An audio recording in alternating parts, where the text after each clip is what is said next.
Pagkatarot mo man. Wala ko rin ako ni Durot Alahas. Mga patambal, may da. Alit na din eh. Hindi na daan na prente.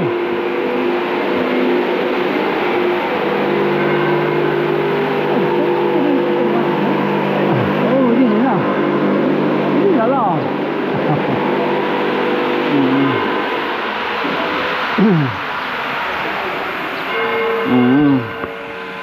Oh, yeah.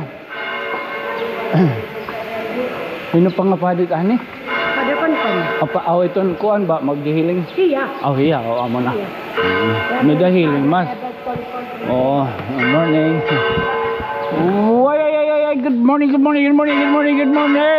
Today is ano yan adlaw? Tuesday, February 11, 2025 time check. Alas 8 gis. Bodoy. Healing mas yan ni Padre Konkon. Oh, may do healing mas yan. Adi na nilanda. Oh, ito maruriyago na. Baka di ka mo. Oh. Man, kataliwan. Piyesta yan na habi, Anji. Ang mga makasingad ito kita. Yung nga birthday naghihapon ni Kuan. Inigo, utod-utod tala ini. Pero may data niyan bagamin Kuan.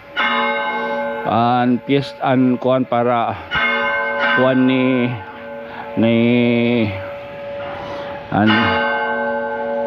Lourdes.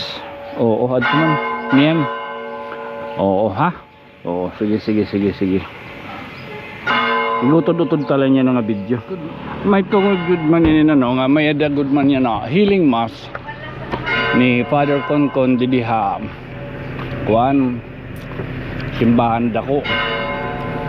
Mga makaka-attender yapon kita.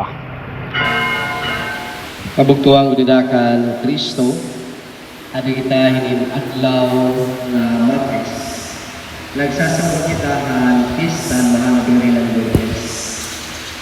Ang selebrasyon ng mahal na birilang Lourdes, Ugania Irans, kadakan Santa Bernadetta, inusang na sinisering purity. Nagpahayag ang mahal na birilang Lourdes ng Santa Bernadetta as Immaculate Conception. Kalay pa po ini tuwing 1858. Kaya rin ang aparisyon ng mahal na birilang Lourdes kadakan Santa Bernadetta very crucial kaupay kay labutla nga damo ang mga tao nga nagkaupay. Labutla nga nag-lead ini nga parisyon ngadto ang mga tao sa pagbag-o ang nagagaling kinabuhi, pagkaupay, kanila balatian na lawas kung sakit nila kapalag, ang sinisering ang pagka-immaculada ang mahal na Virgin Maria. 4 years earlier, ang apparition ang mahal na Virgin ang Lourdes.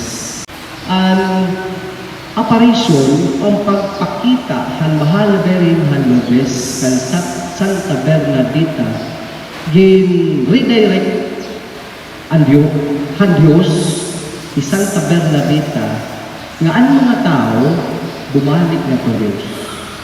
Hantuig 1992, St. John Paul II, kadungan na pagsaurog han mahal na Virgin ng Lourdes, iyan wag indeklara ang kada 11 Pebrero nga World Day of the Sick. Nga didaan ato mga kabuktuan kung magsinakit nun, may makita naton ang pagtalwas ang Diyos sa aton. Nga ini nga selebrasyon usa gihapon nga tinatawag purity.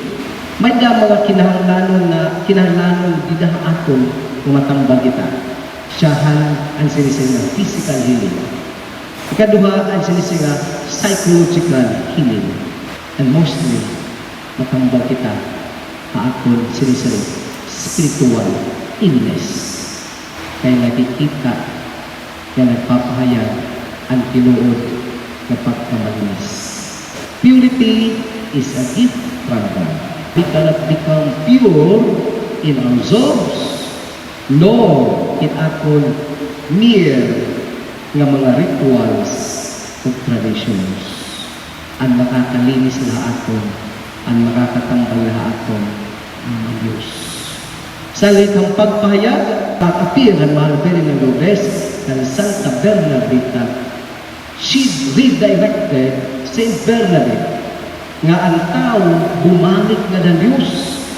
Kahiyala, hiyala, ang Diyos na ang makakalinis sa atin. Ang Diyos na ang makakapabago ng ating kinabuhi.